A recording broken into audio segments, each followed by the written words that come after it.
If he loves you, he will ignore you. That doesn't sound like love, does it?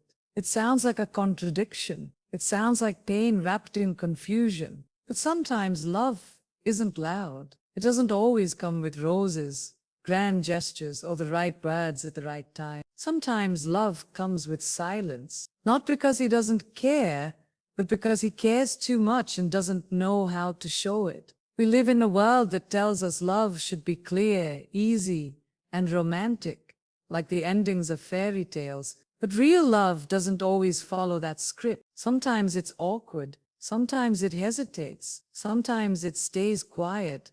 Not because the feelings aren't there, but because the person isn't ready to face them. Sometimes love hides behind silence, confusion, and even distance, not out of cruelty, but out of internal conflict and fear. This is the kind of love that doesn't look like love. It doesn't arrive with sweet words or open arms. It doesn't declare itself confidently. Instead, it hides, it pulls back, it waits in the shadows, unsure of what to do with its own feeling. This love is quiet not because it doesn't exist, but because it's overwhelmed by the weight of being seen, of being vulnerable, of being enough. You see, love is not just a feeling, it's an emotional risk, and not everyone is ready to take that risk, even when their heart is full. Some people carry wounds from childhood, from betrayal, from loss. They've been taught that closeness leads to pain, that opening up means getting hurt. So instead of leaning in,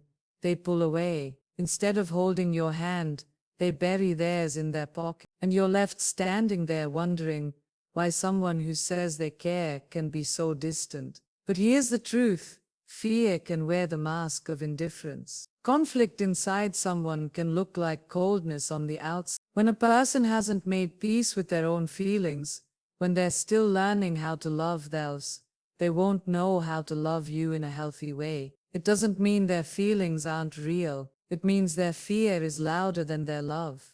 And that fear is sneaky. It convinces them to stay silent when they should speak. It tells them to keep their distance rather than risk being vulnerable. It whispers that you're too good, too close, too powerful to let in. It wraps their heart in caution tape and tells them that it's safer to push you away than to let you in and possibly lose you. So you get silence instead of connection. You get confusion instead of clarity. You get distance instead of intimacy. And none of it makes sense to you because you're approaching love with openness, and they're approaching it with armor. You're speaking the language of trust, and they're responding in the dialect of fear. Sometimes it's not about you at all. It's about what love awakens in them, the reflection you become, the questions they're not ready to answer, the healing they haven't done. And while it may feel like rejection, it's often just a battle between the love they feel and the fear they haven't yet conquered. But this kind of love, the kind wrapped in silence and inner turmoil, is not sustainable.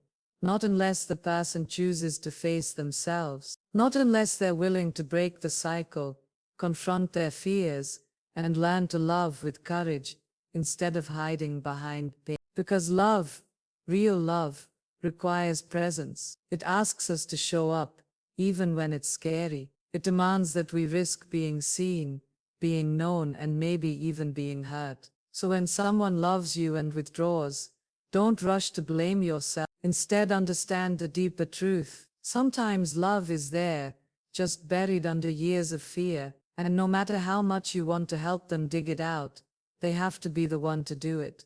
True love isn't always expressed in predictable ways. It may be wrestling with wounds, pride, or uncertainty. We grow up with stories, movies, and songs that paint love in vibrant romantic colors. Love is shown as this perfect connection between two people, full of certainty, passion, and clarity. We're taught to expect roses, long conversations, handwritten notes, and eyes that never wander. We're told that when someone loves you, you'll know it.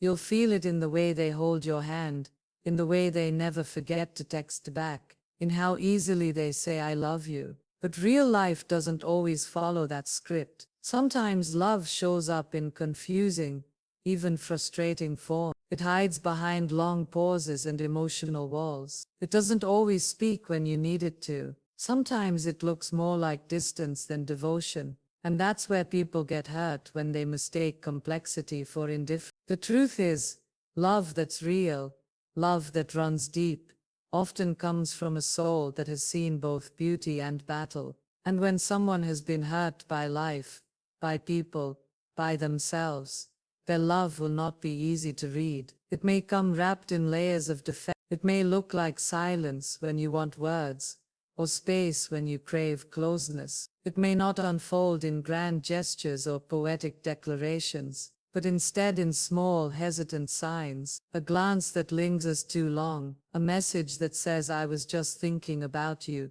even if it's been days, a hand that trembles when it reaches for yours. Why? Because true love doesn't come from a perfect place. It comes from a human place, and humans are complicated. We carry scars, regrets, memories and fears. We want to love, but we're terrified of being broken again. So sometimes people love you the best way they know how, but it might not look like love to you. It might look like them keeping their feelings to themselves. It might look like them pulling back just when things feel good. It might feel like rejection, when in reality they're trying to protect their heart while it's still learning to trust. Some people love with a limp. They've been through emotional wars you can't see. Maybe they grew up in homes where love was conditional, where attention had to be earned, and silence was more common than affection. Maybe they've watched people leave after promising forever. Maybe they've given their all before and had it thrown back in their face. So now even when they feel something real, they hold it close, afraid that showing it will make it disappear. They don't say I love you not because they don't feel it, but because saying it makes it real, and making it real makes it vulnerable. And then there's pride, the invisible wall that often keeps people from opening up. Pride can be mistaken for strength, but it's usually fear in disguise. It's the voice that says, if I care too much, I'll lose control. If I show my heart, I might lose myself. Pride keeps people from texting fast, from apologizing, from admitting that they need someone. It tells them that needing love makes them weak, and they've been strong for so long that weakness feels like a threat. So they pretend not to care, they act distant, they play it cool, not because they don't love, but because they're afraid of not being loved back. And then there's uncertainty. Uncertainty is what happens when someone hasn't figured out their own heart, when they haven't decided if they're ready, not just ready for love, but ready to be seen, ready to be honest, ready to face themselves in the mirror that love always holds up. Because love doesn't just reveal the other person, it reveals you. It shows you your fears, your insecurities, your patterns. It challenges you to grow. And not everyone is ready for that. So they stall, they stay silent, they confuse you. They may even walk away hoping that time or space will give them the clarity they lack. It's not that they don't care, it's that caring is complicated. True love requires inner work. It's not just about falling, it's about staying, showing up, being present even when it's uncomfortable. And for someone who hasn't done that inner work, who hasn't faced their wounds or made peace with their past, loving someone else can feel like drowning in their own feelings. So they disappear, they come close, then pull back, and you're left wondering if you imagined it all, but you didn't imagine it. You felt the connection, you noticed the tenderness behind their eyes, you saw the hesitation, the vulnerability, the conflict, and that's because love is there. It's just tangled up in everything else they haven't untangled yet. And that's a painful place to be in. To know someone loves you but can't love you well. To feel the warmth of their heart, but never fully receive. To hear everything they don't say, and still hold on to the hope that one day they will. And this is where you have to make a choice. A hard, honest choice. Because love that is real but unhealed can slowly tear you apart. You can spend days trying to decode their silence, nights wondering why they said one thing and did another, mornings hoping today will be the day they open up. And in doing so, you forget yourself. You forget that you too deserve love that doesn't hide, that doesn't wrestle with itself to reach, that doesn't leave you in limbo while it sorts out its issues. It's not your job to heal someone else's wounds. It's not your responsibility to prove that you're safe, worthy, or patient enough for someone to finally choose you. You can love someone deeply and still acknowledge that their version of love doesn't meet your needs, that their silence, their pride, their uncertainty is not something you're willing to carry forever. Because waiting for someone to figure themselves out while you shrink, just to hold on to hope, that's not love, that's slow heartbreak. Still, we must acknowledge the depth in those who struggle to love clearly. It takes courage to even feel, to even and while they may not express it in ways you understand, it doesn't mean the love isn't real, it's just incomplete, and incomplete love, no matter how real, cannot build a complete life. You can honor someone's heart without sacrificing your own. You can wish them healing, growth, and peace, and still walk away because you've chosen clarity over confusion, stability over chaos, truth over potential. True love, the kind that lasts, may start in uncertainty, but it doesn't stay there. It evolves, it grows, it takes accountability. It shows up, not just in words, but in consistent action. It learns to speak the other person's language. It doesn't retreat every time things get intense. It leans in, it asks hard questions, it says, I'm afraid,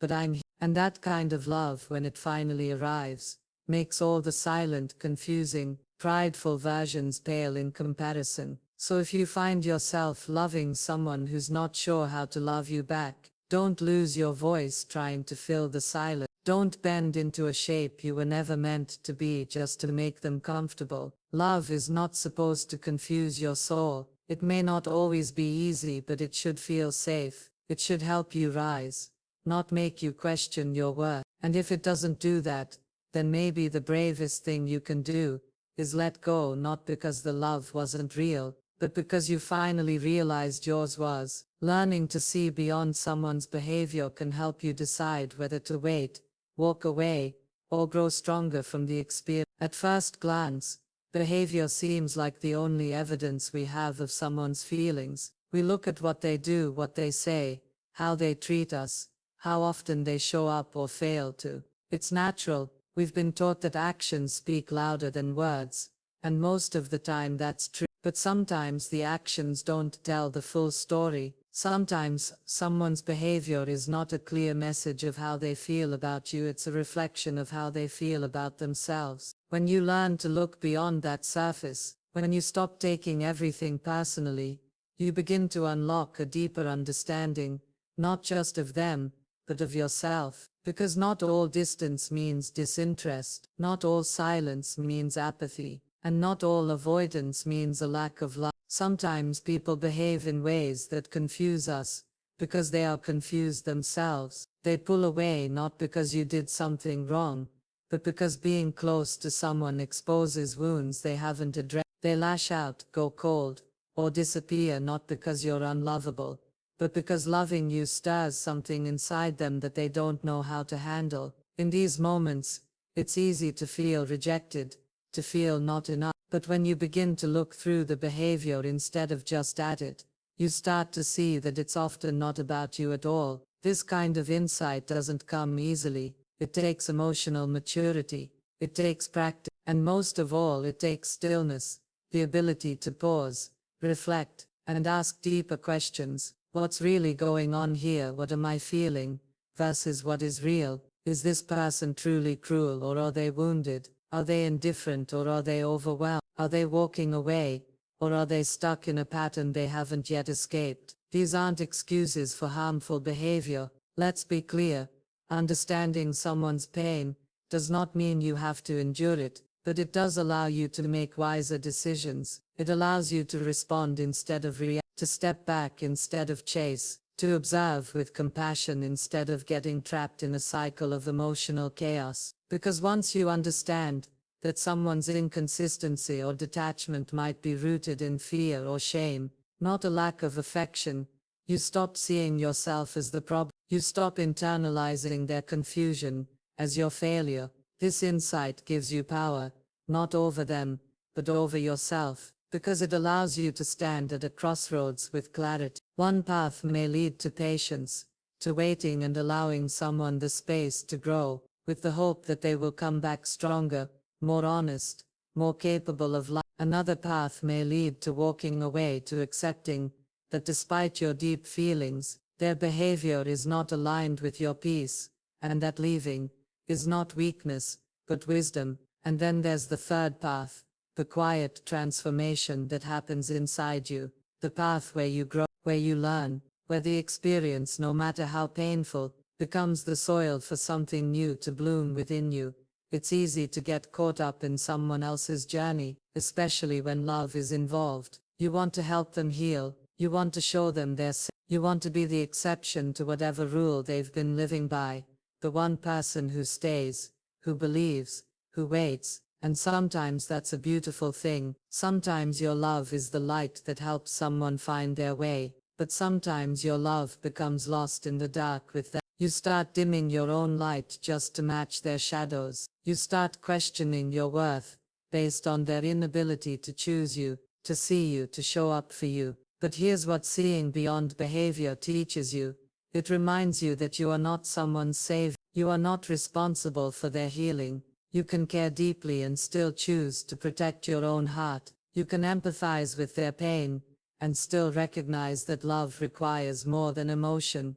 It requires effort, intention, and reciprocity. And if someone's behavior consistently makes you feel anxious, confused, or unseen, then no matter what lies beneath the surface, that relationship is not nourishing you. Some people are not ready to give what you need, not because they're bad people, but because they're still at war with themselves. Their love is not yet free, it's bound by guilt, ego, fear, or trauma, and unless they choose to do the work to unbind it, that love will never fully reach you. It will always stop short, caught in the tangle of their unresolved past. You might see the potential, you might catch glimpses of something beautiful, but you'll never be able to hold it long enough for it to grow, and that's when you must decide, do you wait? Do you hope, or do you walk? That answer is different for everyone. Sometimes the love is worth the patience. Sometimes the connection is so rare, so raw that it's worth enduring a season of uncertainty for the sake of something lasting. But other times, staying too long becomes a lesson in self-abandonment. You lose your voice trying to hear theirs. You lose your peace trying to calm their storms. You lose your direction waiting for someone else to find their way. There's a deep strength in choosing yourself, in saying, I see you, I understand you, but I also see me, and I matter too. That's not selfishness, that's self-respect. And often, the moment you choose that, you begin to grow. You start to see your own patterns, why you stayed, why you waited, why you tried to fix someone who wasn't ready to be fixed. And in that reflection, you gain wisdom. You learn to set boundaries, not as walls, but as gates, to guard your energy and to invite in only what builds you, not what breaks you. You begin to attract different kinds of love, love that is steady, love that is ready, love that doesn't confuse silence with mystery or detachment with depth, because you've learned that love without clarity is not a challenge to be won, it's a signal to step back. You've grown strong enough to know that you are not hard to love, but that the right person will love you in a way that feels like home, not like a maze. And maybe, just maybe, the person who once confused you learns something too. Maybe your strength teaches, maybe your distance becomes their mirror, maybe your ability to walk away becomes the wake-up call they needed. People rarely grow when we chase them, they grow when we release them, when we stop trying to fill in the gaps of their behavior, and allow them to see the cracks for themselves. Learning to see beyond someone's behavior is not about tolerating it, it's about interpreting it with wisdom, responding with intention, and choosing what honors your heart. It's about stepping out of emotional chaos and into emotional clarity, about recognizing that love should not cost you your peace, your joy, or your sense of self. So whether you choose to wait, to walk, or to grow, make sure it's a choice rooted in love for yourself. Because in the end, the person you will always be with, no matter who stays or leaves, is you, and you deserve to be with someone, even if that someone is just yourself for now, who sees your worth, matches your energy and loves you out loud, not in confusion, not in fear, but in